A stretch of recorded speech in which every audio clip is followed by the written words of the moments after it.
আসন মানে বহিবলৈ কৰা ব্যৱস্থা বা বহা ধান গুৰুজন য'ত বহে বা আমি গুৰুজনক য'ত স্থাপন কৰোঁ সেইখনেই গুৰু আসন বুলি আমি ক'ব পাৰোঁ। গুৰুজনাৰ অমৰ সৃষ্টি হৈছে গুৰু আসন। গুৰু আসনক বাস্তৱ ৰূপ দিছে শিল্পীসকলে। আজি আমি গৈছিলোঁ বৰপেটাৰ এগৰাকী শিল্পীৰ ওচৰলৈ। তেখেতৰ নাম হৈছে ধনজিৎ সূত্ৰধাৰ। তেখেতে সৰুৰে পৰা এই শিল্পটোৰ লগত জড়িত হৈ আছে আৰু তেখেতে বনোৱা কেইবাখনো গুৰু আসন ইতিমধ্যে দেশ তথা বিদেশৰ কেইবাটাও নামঘৰত আদৰ লাভ কৰিবলৈ সক্ষম হৈছে। আজি আমি তেখেতৰ এই শিল্প কৰ্মৰ বিষয়ে জানিবলৈ তেখেতৰ লগত বহিছিলোঁ আৰু কিছু কথা পাতিবলৈ চেষ্টা কৰিছিলোঁ।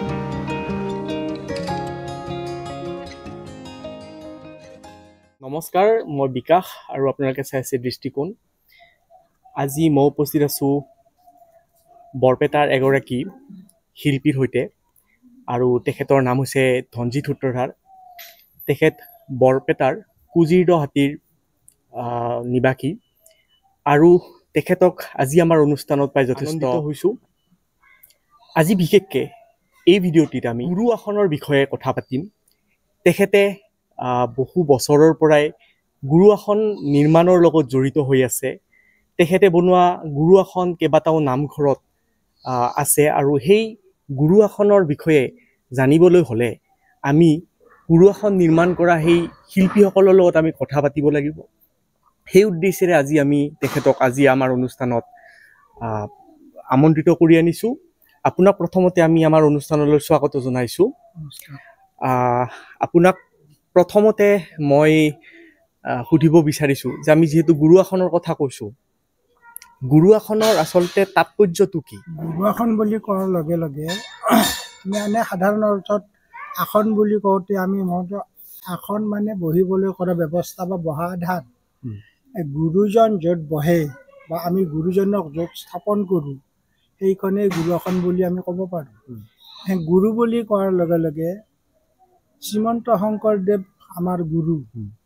তেখেতে গীত পদ নাট ভাওনা আদি সমস্ত তেওঁ কৰি আমাক আধ্যাত্মিক শিক্ষা দি এটা জাতি গঠন কৰি থৈ গৈছে। তেওঁ এইখিনি কাম কৰোঁতে তেওঁ নিজকে কতো গুৰু বুলি উল্লেখ কৰা নাই। তেওঁ নিজে এই কামখিনি কৰোঁতে কৃষ্ণদেৱক গুৰু মানি তেওঁ এই কামখিনি কৰিছে আৰু কৃষ্ণদেৱক গুৰু মানা কথাখিনি এই শাস্ত্ৰ পুথিত তেওঁৰ নিজৰ লেখনিত ঠায়ে ঠায়ে উল্লেখ আছে। সেইখিনি বৰ্তমান মোৰ মনত পৰা নাই বা মই সেইটো নোৱাৰিম ক'ব। এনেকৈ কৃষ্ণদেৱক গুৰু মানি তেওঁ এই কামখিনি কৰিছে। গতিকে ইয়াৰ পৰা বুজা গ'ল কৃষ্ণদেৱে হৈছে জগতগুৰু বা পৰম গুৰু। আৰু এই কৃষ্ণদেৱক য'ত আমি স্থাপন কৰি যি স্থাপন কৰা হয় সেইখনেই গুৰু আসন বুলি ক'ব পাৰি। সেইখনেই গুৰু আসন। গতিকে এই গুৰু আসন 3 খলপীয়া, 5 খলপীয়া আৰু 7 খলপীয়া হয়। ইয়াত গুৰু আসনখনত সুন্দৰ কৰি লতা ফুল ইয়াত কটা থাকে, তাতে ৰং কৰা থাকে আৰু হাতী সিংহ আৰু কাছ ইয়াত জড়িত হৈ থাকে। গতিকে এই 3 খলপ, 5 খলপ আৰু 7 খলপীয়া আসনত এটা যিটো ঘৰ থাকে সেই ঘৰটোক আমহী ঘৰ বুলি কোৱা হয়। আমহী ঘৰটোকো এটা খলপ বুলি ধৰি লোৱা হয়। আমহী ঘৰটোক খলপ বুলি ধৰি লৈ 3 খলপীয়াত আমহী ঘৰটো এটা খলপ আৰু বাকী 2টা খলপ থাকে। কৰি 3 খলপ তেনে কৰি 4টা খলপ আৰু আমহী ঘৰটো সৈতে 5 খলপ হয় আৰু 7 থাকৰ ঘৰত 6টা খলপ আৰু আমহী ঘৰটো সৈতে 7 খলপ। 7 খলপৰ এইটো হয়। এই গুৰু আসনত যিখিনি হাতী সিংহ কাছ থাকে এই কেইটা একটা প্ৰতীক হিচাপে থাকে। সিংহটো নামৰ প্ৰতীক হিচাপে থাকে আৰু সিংহ যে নামৰ প্ৰতীক সেইটো কীৰ্তন ঘোষা নামঘোষাত উল্লেখ আছে। হাতীটো পাপৰ প্ৰতীক, হাতীৰো সেনে কৰি উল্লেখ আছে। আৰু কাছটো হৈছে সংযমৰ প্ৰতীক। সংযমৰ প্ৰতীক মানে কাছই যেনে কৰি নিজে তেওঁৰ অংগখিনিক কাছই যেনেকৈ সংকোচন কৰিব পাৰে, ঠিক তেনে কৰি আমাৰ ভকতবিলাকেও নাম গুণ শ্ৰৱণ কীৰ্তন কৰি পাপক দমন কৰি ৰিপু দমন কৰিব পাৰে। আৰু এই ৰিপু দমন কৰি কৰাৰ পাছত তেওঁ সংযমী হয়। সংযমী হৈ তেওঁ উন্নত ভকতৰ উন্নত ভকত হিচাপে নিজে প্ৰতিষ্ঠা হয়। গতিকে এই পাপক দমন কৰি হৰি নাম গুণ গাই সংযমী হৈ ভগৱান কৃষ্ণৰ চৰণত নিজকে অৰ্পণ কৰাটোৱে সেই অৰ্থতেই গুৰু আসনত হাতী সিংহ কাছ থকা বুলি ক'ব পৰা যায়। যথেষ্ট তাৎপৰ্য আছে সেই হাতী সিংহ আৰু কাছৰ। অলপ আগতে আপুনি জনালে যে ভগৱান শ্ৰীকৃষ্ণক গুৰু আসনত প্ৰতিষ্ঠা কৰা হয়। তেখেতক কেনেদৰে গুৰু আসনত প্ৰতিষ্ঠা কৰা হয়? গুৰু আসনত শ্ৰীকৃষ্ণক প্ৰতিষ্ঠা কৰিবলৈ ভাগৱতত প্ৰতিষ্ঠা কৰা হয়। মানে ভাগৱতখন হৈছে কৃষ্ণৰ বাঘময় মূৰ্তি। সেই ভাগৱত নাইবা গুণমালাক গুৰু আসনত প্ৰতিষ্ঠা কৰা হয়। আৰু গুণমালা শাস্ত্ৰখন কেতিয়া হ'ল? নৰনাৰায়ণ ৰজাৰ অনুৰোধ মৰ্মে শংকৰদেৱে ভাগৱতক একেবাৰে সংক্ষিপ্ত ৰূপত ৰচনা কৰি নৰনাৰায়ণ ৰজাক উপহাৰ দিছিল। আৰু এই ভাগৱত আৰু গুণমালা সমপৰ্যায়ৰ একে বস্তু, মাত্ৰ গুণমালাখন সংক্ষিপ্ত ৰূপে। গতিকে এই গুণমালা বা ভাগৱতক গুৰু আসনত স্থাপন কৰা হয়। আৰু গুণমালা ভাগৱত স্থাপন কৰা মানে কৃষ্ণদেৱক স্থাপন কৰা। আৰু কৃষ্ণদেৱক স্থাপন কৰা মানে কৃষ্ণদেৱক স্থাপন কৰাৰ ফলত সেই আসনখনক বৈকুণ্ঠৰ লগতো তুলনা কৰিব পাৰি। কাৰণ কৃষ্ণ হৈছে নাৰায়ণ, গতিকে য'তেই নাৰায়ণ, য'তেই কৃষ্ণ, ত'তেই বৈকুণ্ঠ। সেই সূত্ৰে গুৰু আসনক বৈকুণ্ঠৰ লগতো তুলনা কৰিব পাৰি। এখন গুৰু আসন যেতিয়া প্ৰতিষ্ঠা কৰা হয়, কেনেধৰণৰ নীতি নিয়ম মানে কৰা হয়? নীতি নিয়ম তাত গীত পদ নাম প্ৰসংগ কৰা হয়। আৰু শাস্ত্ৰখন আৰু গুৰু আসনত স্থাপন কৰোঁতে এই তাল খোল বিলাক বাজে হৰিধ্বনি কৰি এটা শাস্ত্ৰখন স্থাপন কৰা হয়। আৰু আগত চাকি বন্তি জ্বলাই নাম প্ৰসংগ কৰা হয়। আৰু গুৰু বাদ্য বজোৱা হয়, গুৰুঘাট মৰা বজোৱা হয়। এইখিনি নিয়মৰ পৰা সম্পূৰ্ণ সত্ৰীয়া আধ্যাত্মিক ভাৱত সত্ৰীয়া হেৰিত প্ৰতিষ্ঠা কৰা হয়। অসমত বিভিন্ন ঠাইত আপুনি মানে গুৰু আসন যোগান ধৰিছে। লগতে অসমৰ বাহিৰতো মই জানিব পৰা মতে আপুনি মুম্বাই হওক বা ভাৰতৰ বাহিৰতো আপুনি গুৰু আসন যোগান ধৰিছে। সেই অভিজ্ঞতাসমূহ কেনেকুৱা? এনেই গুৰু আসন তৈয়াৰ কৰাৰ অসমৰ বিভিন্ন ঠাইত মোৰ কৰিছে। আৰু হয়, মই বোম্বাইতো এখন দিছোঁ গুৰু আসন। বোম্বাইত এখন আমাৰ অসমৰ এগৰাকী আইয়ে নিজৰ প্ৰচেষ্টাত বোম্বাইত এখন নামঘৰ স্থাপন কৰিছিল। তেওঁ মোৰ হাতৰ গুৰু আসনখনে লৈ নিছিল। আৰু তাৰোপৰি ভাৰতৰ বাহিৰত তাৰমানে আমেৰিকা আৰু নৰৱেত মই আসন দিছিলোঁ। সেইখন কিন্তু সামাজিকভাৱে নহয়, এই ঘৰুৱাভাৱে নিছিল।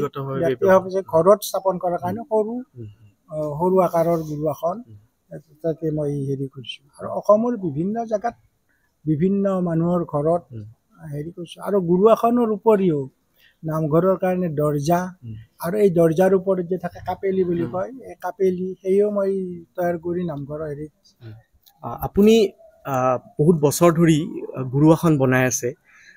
কেতিয়াৰ পৰা আপুনি গুৰু আসন বনোৱাৰ প্ৰতি যথেষ্ট আকৰ্ষিত হৈছিল? মই এই কামটো আচলতে হায়াৰ ছেকেণ্ডাৰী পঢ়ি থকা অৱস্থাৰ পৰাই ইয়াৰ লগত জড়িত হৈ পৰিলোঁ। হায়াৰ ছেকেণ্ডাৰী পঢ়াৰ মেট্ৰিক দিয়াৰ আগৰ পৰাই কি হ'ল, আচলতে আমাৰ ঘৰত এখন দোকান আছিল, গেলামালৰ দোকান। সেই এখন অভাৱৰ কাৰণে বন্ধ হৈ গ'ল, প্ৰায় হ'ল।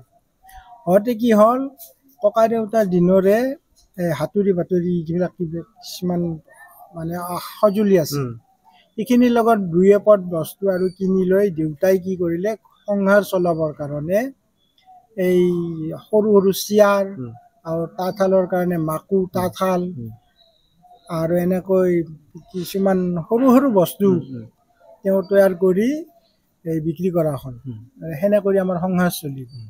দেউতাই সেই কামখিনি কৰি থকা অৱস্থাত মই দেউতাৰ এই কামখিনি কৰি থাকোঁ, চাই থাকোঁ।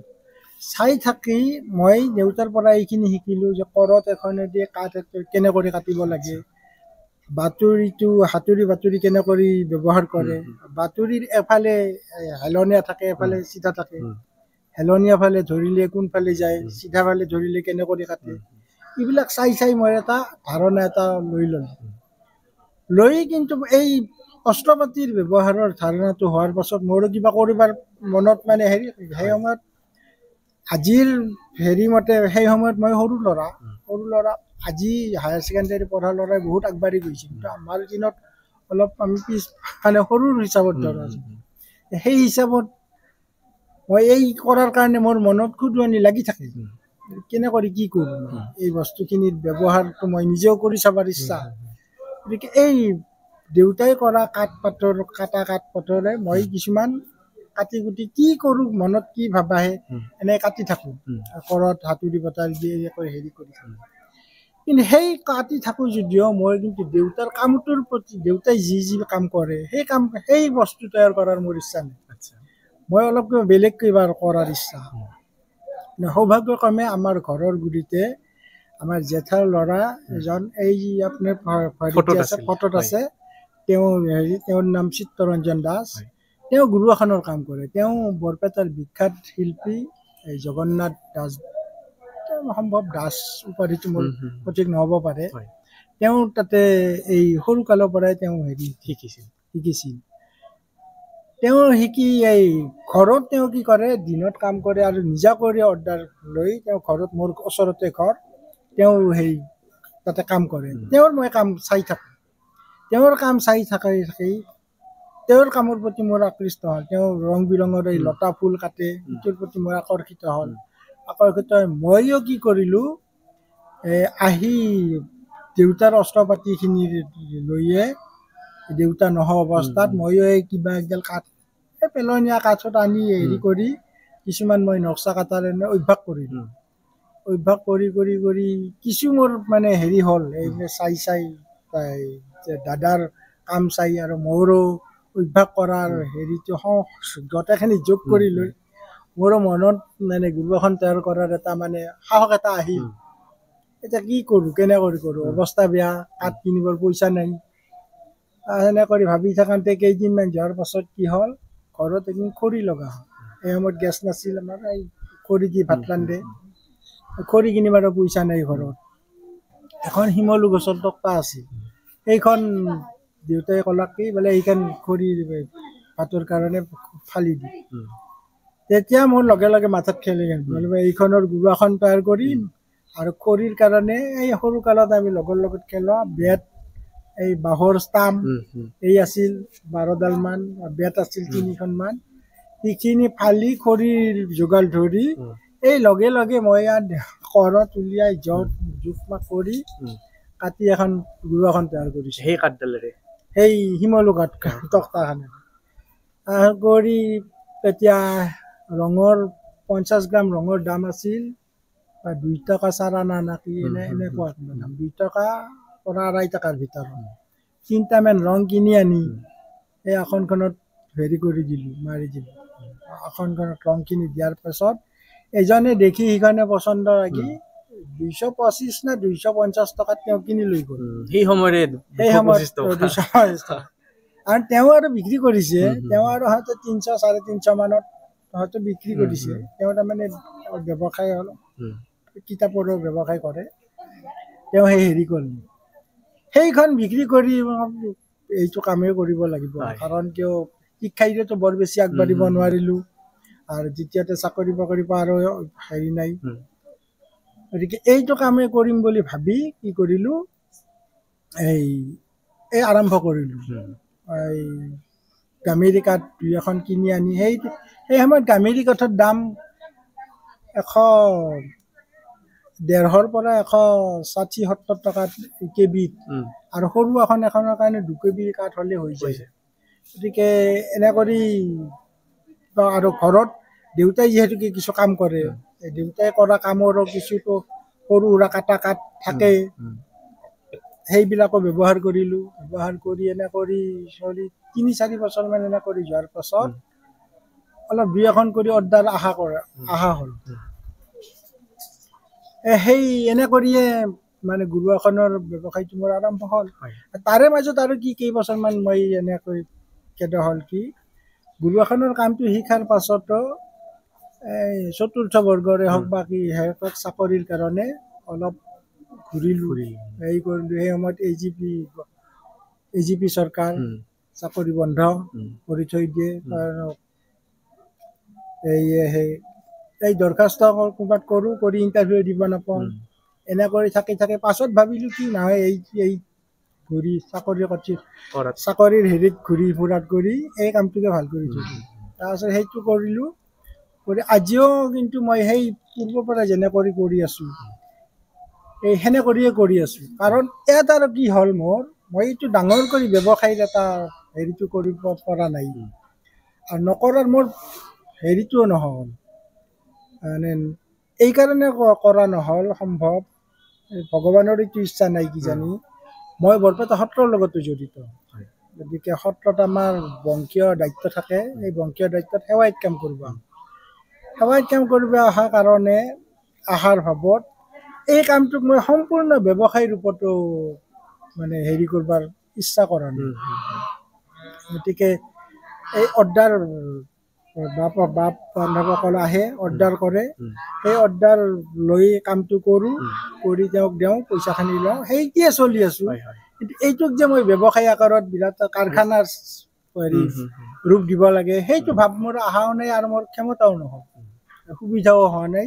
আৰু সেইটো আচলতে মোৰ একাগ্ৰতা বেছি ইচ্ছাও নাহিল। কি কাৰণত কৰিব নোৱাৰিলোঁ আৰু এইটো ভগৱানৰ ইচ্ছা। তথাপিও ইমান বছৰে আপুনি ধুনীয়াকে কামখিনি কৰি আছে, নিখুঁতভাৱে কামখিনি কৰে। যিখিনি কামক আমাৰ অসমৰ ৰাইজে আদৰো দিছে, সকলোৱে বিচাৰে এই এনেধৰণৰ কাম যাতে ভৱিষ্যতে হৈ থাকে, সকলোৱে বিচাৰে। আৰু আমাৰ যিখিনি দৰ্শকসকলো আছে তেওঁলোকে হয়তো ভৱিষ্যতে আপোনাৰ পৰা গুৰু আসন বনাই তেওঁলোকৰ নামঘৰসমূহত প্ৰতিষ্ঠা কৰিব, তাৰে আমি আশা ৰাখিছোঁ। সেই আশাটো মই আৰু মোৰ ইয়াৰ বাহিৰে বেলেগ বিকল্পও নাই, ৰাস্তা নাই। মই এইটো কাম কৰিমেই। আৰু এই গুৰু আসন যিহেতুকে নিবলৈ আহে তেওঁলোকে বাপ বান্ধৱে হয়। তেওঁৰ ভক্তি ধৰ্মৰ শংকৰী ধৰ্মৰ মানুহ তেওঁলোকে আহে, তেওঁলোকৰ মনৰ ইচ্ছা পূৰণ কৰাৰো মোৰ এটা হেৰি। মানে এটাই কথা যে আপোনাৰ যিখিনি গুৰুজনাৰ যিটো আদৰ্শ আছে, তেখেতে যিটো গুৰু আসনৰ যিটো কনচেপ্ট বুলি কওঁ, গুৰু আসনৰ কনচেপ্ট তেখেতে ৰচনা কৰি গ'ল ইমান বছৰ আগতে। সেই বস্তুখিনিকে শিল্প আকাৰে আপোনালোকে নিখুঁতভাৱে যেতিয়া প্ৰস্তুত কৰে, এটা মানে বাস্তৱ ৰূপ দিয়ে, মানে সেই বস্তুটো ভৱিষ্যতৰ প্ৰজন্মৰ কাৰণে এটা ডাঙৰ উদাহৰণ। কাৰণ এই ধৰণৰ বস্তুবিলাক ভৱিষ্যত প্ৰজন্মই জানিব লাগিব, কি হয় গুৰু আসন, তাৎপৰ্য কি, কেনেকে বনায়, এই বস্তুবিলাক আপোনালোকৰ পৰা শিকিব লাগিব, যিহেতু আপোনালোকে ইমান বছৰৰ পৰা এই কামটোৰ লগত জড়িত হৈ আছে। যিখিনি গুৰু আসন বনায় কেইবাটাও তাৰে চাইজ পোৱা যায়, সৰু গুৰু আসনৰ পৰা অলপ ডাঙৰ গুৰু আসনো বনায়। 7 খলপীয়া আছে, 5 খলপীয়া আছে, 3 খলপীয়া আছে। তো বিভিন্ন ধৰণৰ গুৰু আসনৰ দামসমূহ কেনেকুৱা হয়? মানে আসন সৰু, ইমান সৰু, তাৰমানে কাছৰ মুখৰ পৰা কাছৰ মুখলৈ 15 ইঞ্চি, আৰু মূল থাকটো তলৰ থাকটো 10 ইঞ্চি মান হয়। সেই পৰা আৰম্ভ হয়।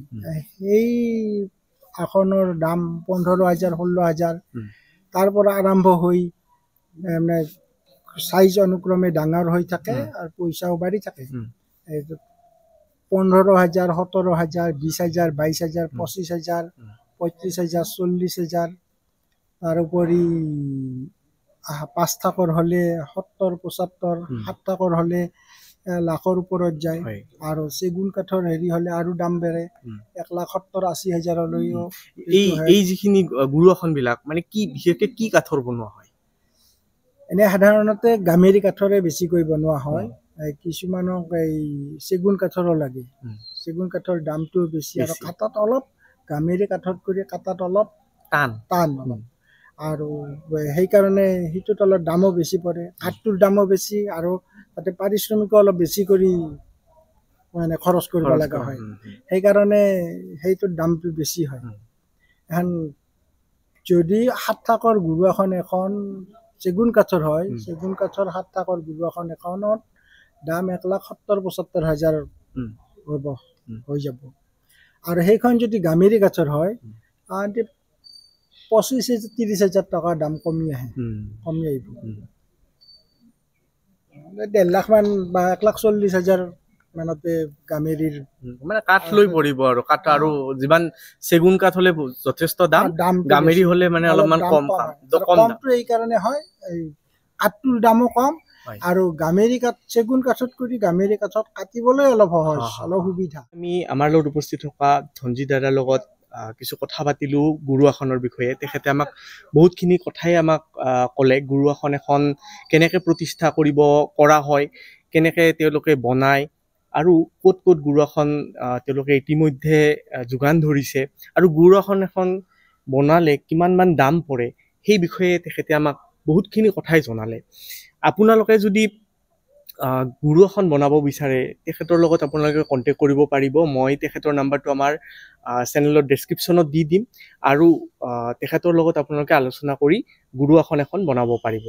আৰু এই চেগতে আপোনাক মই আমাৰ এই অনুষ্ঠানটোত উপস্থিত থকাৰ কাৰণে ধন্যবাদ জ্ঞাপন কৰিলোঁ, আৰু আপোনাৰ যাতে স্বাস্থ্য ভালে থাকে, আৰু ভৱিষ্যতেও যাতে গুৰুজনাৰ আদৰ্শৰে যি আমাৰ এই গুৰু আসন আপুনি প্ৰস্তুত কৰি গৈ আছে, সেই গুৰু আসন প্ৰস্তুত কৰাত যাতে নেদেখাজনে আপোনাক অদম্য শক্তি প্ৰদান কৰে, তাৰে আমি কামনা কৰিলোঁ। কৃষ্ণ। ধন্যবাদ। ধন্যবাদ।